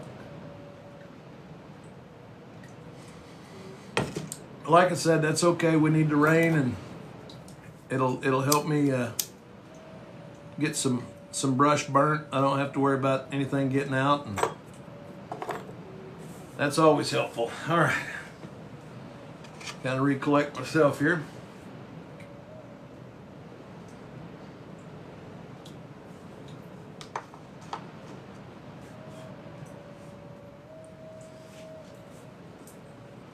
Trying to do as good a job on this as I can. This is a really nice piece of stone. All right. Now that little lowered spot that I was showing you right there, you know, you'll see those as you're dragging that edge. Just go back, pull a little flake off there. And what it's doing is come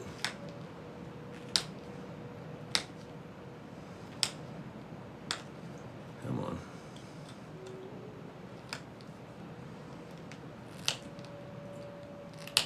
I got one little, there, man. I was just trying to grab a tiny little edge.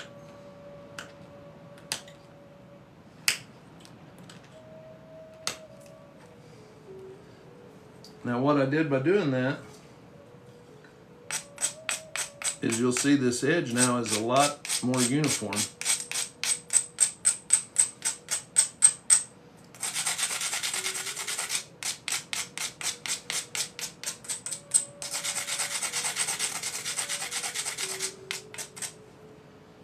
All right. That's the edge now that we've got. You can see this was the area right here that was a little bit, and it's still a little higher, so when we get to that spot, we'll just take more downward flakes. All right, now these first few are gonna be some, I gotta put some Mastodon grease on this or something. Try to get, these are gonna be some pretty hefty flakes, so I'm gonna sharpen this tool up real quick. I wanna make good contact on that and really, because this is the base. I'm trying to set the contours for my base.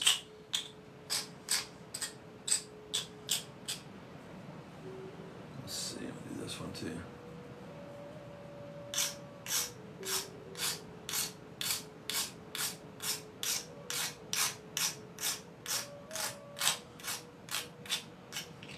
Later stages like this, I really do like to have a lot sharper tool, because the way it gives me just a really small initiation for that flake. And at this stage in adulting, you don't want those wide flakes. You want them to be, to initiate right where you direct them to, and not kind of wider like they would be if the tip was bigger.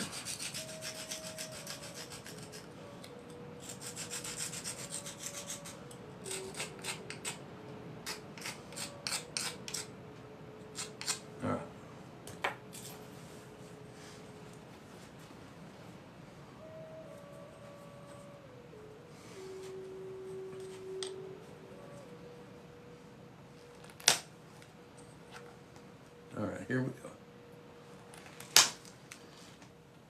Now you can see how long that flake that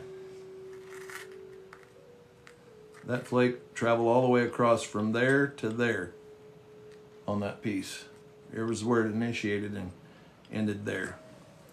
It's about almost an inch long flake. And what it does, it sets you up the next ridge for one right next to it.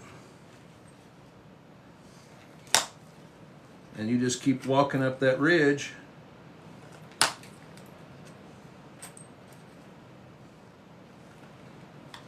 Whew. These are pretty healthy flakes coming off here. I didn't like the way that sounded.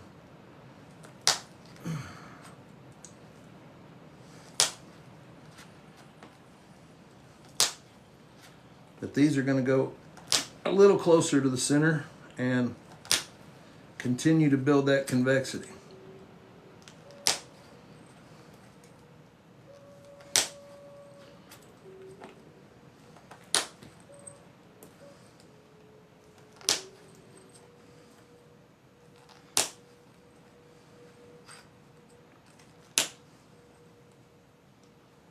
Yeah, that was a decent series right there.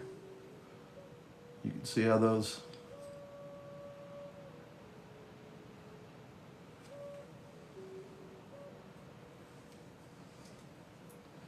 and then we're going to come back on the other side. We're probably going to do, I won't finish this today because I've got another set, probably, I'm at this point I've probably got 3 or 4 more pressure sets to do before I can even do the final shaping and all. But it just depends. Sometimes if I get a really good channel scar that really starts where I can direct those, because this has got some nice convexity. You can see that lens shape from there. And we're going to be pushing these flakes off of this edge over this convexity. So we might get lucky and get a few of them to, if some of my early ones will travel far, then I may only need 2 more sets. So guys, thank you for all the likes and the shares and the subscriptions and just everything, all the support. I really do appreciate it. I have enjoyed this immensely since we started in October. So I believe I told you guys, but we're getting all of the backlog. Well, we're going to get all of February, but it's all going to be uploaded to YouTube.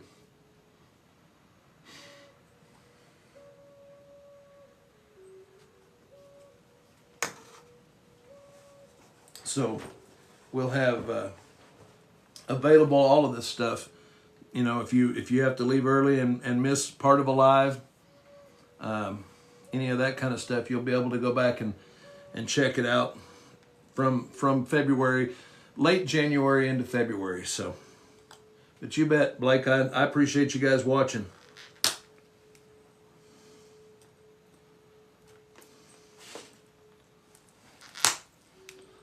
There was one of those big flakes I wanted right there. You can see how aggressive that pressure flake was. This next one's going to be just like that.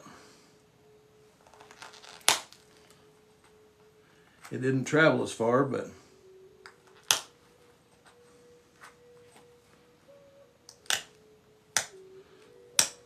guys, does this look familiar? I'm working this edge, isolating a mass that I want to remove. That's just, it's the same process. Instead of using a hammerstone or an indirect, now I'm pressure flaking off, and I'm working my way up to that mass, isolating a platform, and then applying force and removing the flake.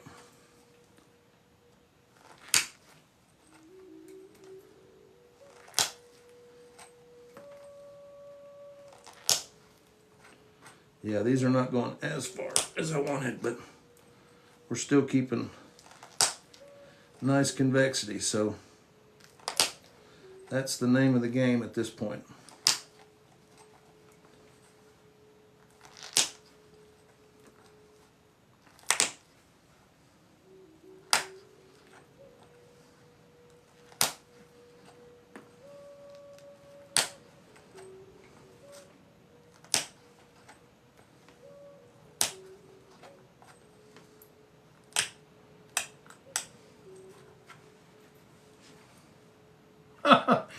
I'm sure I have, Justin, almost too much, huh? But now you see, guys, that's what, see that series, and now you see all we've got left is this little spot out here in the center where those flakes aren't coming into. This side we've got a little bit wider, but we're getting ready to set up and go this way. So that's what I was saying about sets. So once I run this side, then I'll set it up to this side again. And you just keep going back and forth until that convexity is built that you can link your flakes up. Or, I mean, there are a lot of Daltons in the archaeological record that don't have flaking that meets in the middle. You know, that's not a requirement of the type, but it is one of the variations that I really like. I like the look of those ordered flakes down the material that way. So that's typically the style that I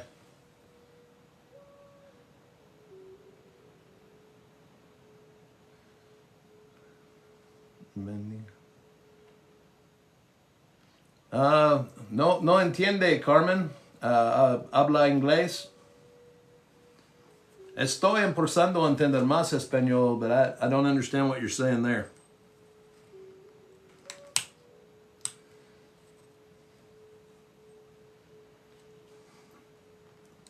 ¿Cómo se dice en English?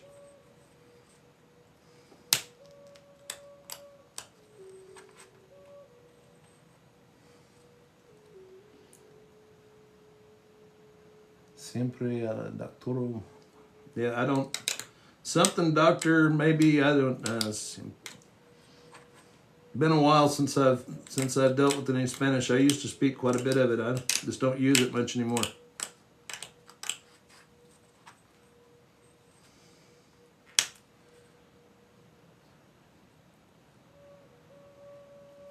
Thank you. Gracias, Justin. I appreciate it. And thank you, Carmen. I appreciate that. I need to brush up on my Spanish again.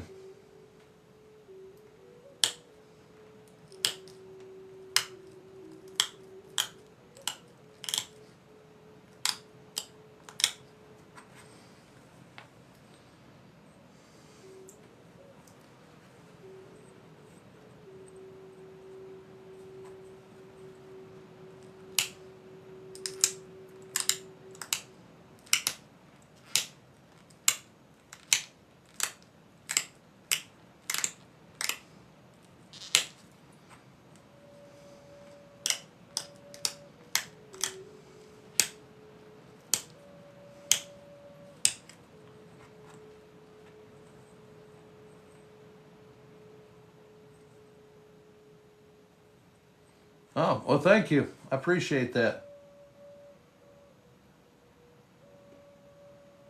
Oh, well, sorry to hear that, Kenosha. I am, we're waiting out a rainstorm here, hoping it doesn't get too bad. It's supposed to be blown on through here pretty quick, I think. I think the worst of it, the front hit already, so we should be okay. Say the wife is at work today, and it's just me and the fur baby here, but she's probably in there doing her impersonation of a I don't know, she'll be shaking like nobody's business. She hates storms.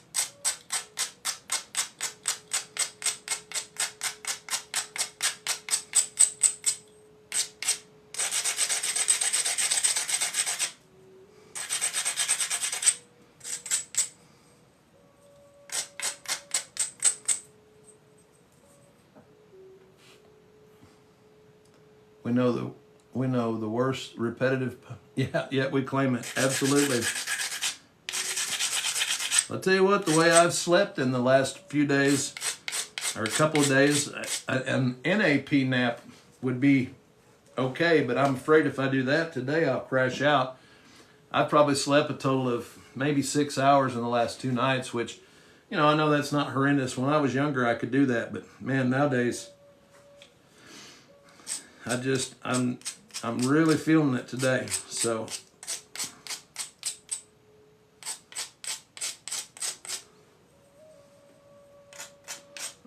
but it's already.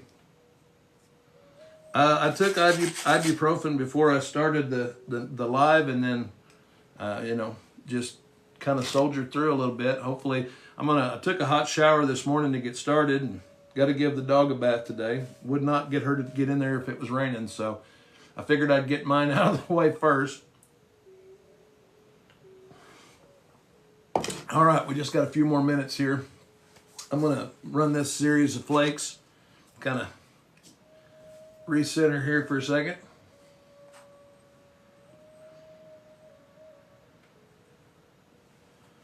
Now at this stage,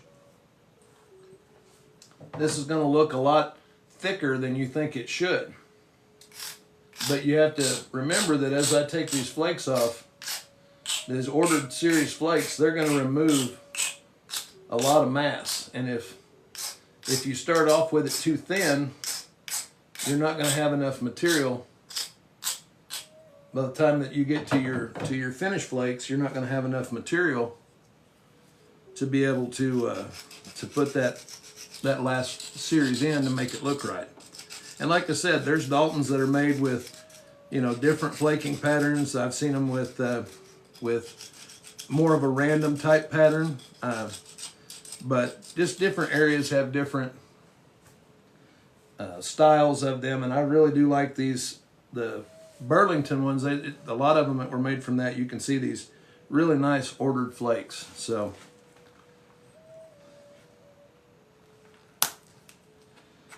we're going to see if we can get these to work across.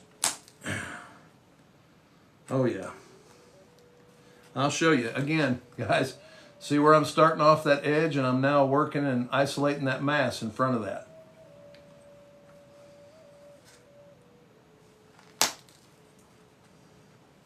See, and these are, they don't look like it, but those are big pressure flakes. They're nice, thick,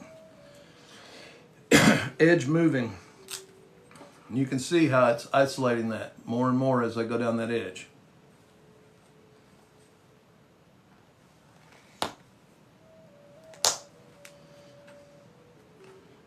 That one went out just past half.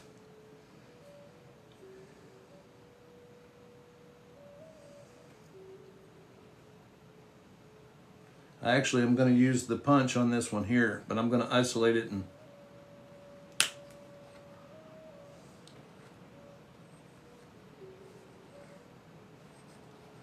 no, I think it'd be, if I take it with the punch, it's going to go too far, and I may take out the other side. MM Cash, good morning. Good to see you. Okay, that one went almost all the way across there. I'm going to try to get these to match up and isolate that and try to get that off, because that's the one little spot that I've got that I don't really care for the look of it where we're at right now. So got a low spot here and there.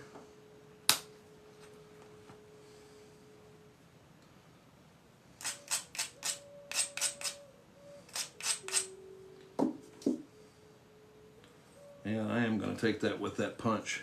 I'm just going to isolate that.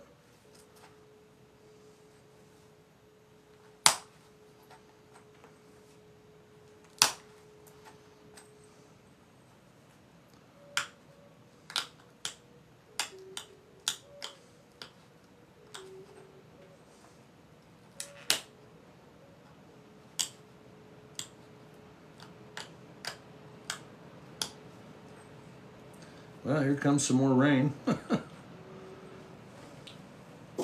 Thought it was blowing through, but all right. We're going to take a nice little, maybe we will. It's right in the way of my indirect. That's that bucket we put over there a while ago. All right. Now you see this little ridge right here that we're going to take off. I don't want to take it's not a big flake, it's just a little blending type flake, but it's going to run out there a little bit. So a little harder.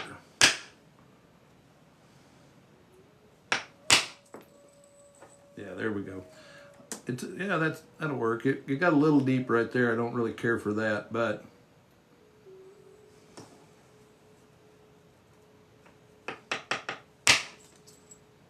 fix that right there.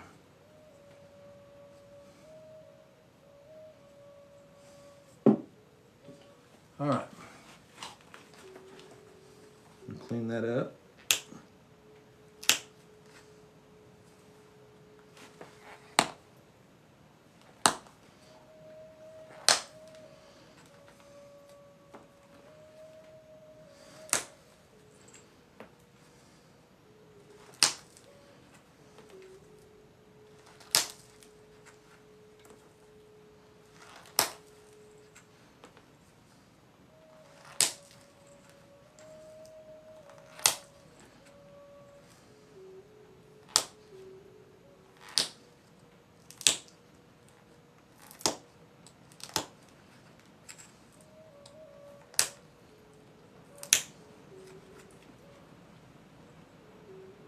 Well, thank you. I'm glad that you're enjoying that, Cash, and that others are liking it too.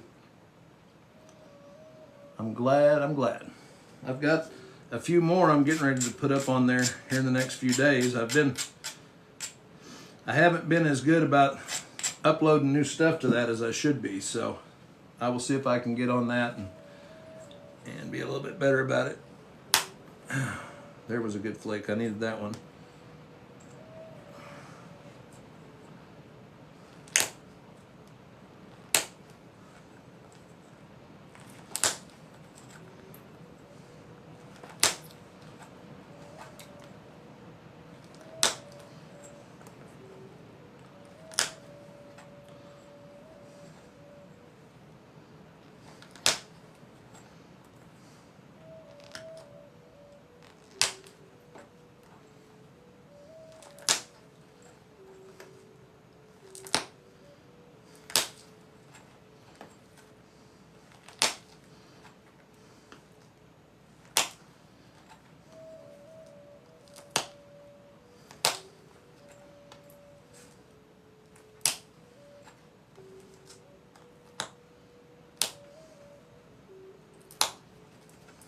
All right.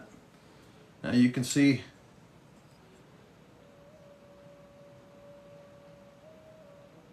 oh, well, Jimbo, thank you. I appreciate it. I appreciate it, guys. That means a lot to me. You know, it really does. Thank you very much. You have a good day too. And I hope your friend is doing well and recovers well. Thank you, Blake. Yeah, it's starting to get that look. We're going to finish it up tomorrow. I've got to come back to this side. We're going to keep turning the edges and going back and forth. That little flake that I took there, that's that one I said I didn't like it, that first punch flake. It did like a little funky dipsy-do right here that I'm going to have to get out, but take a little bit of it with the pressure flaker.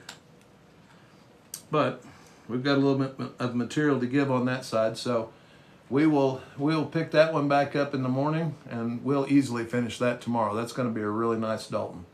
So, guys, thanks for coming in. Man, I can feel the humidity out here today, though. That's part of it. I'm like sweating. So,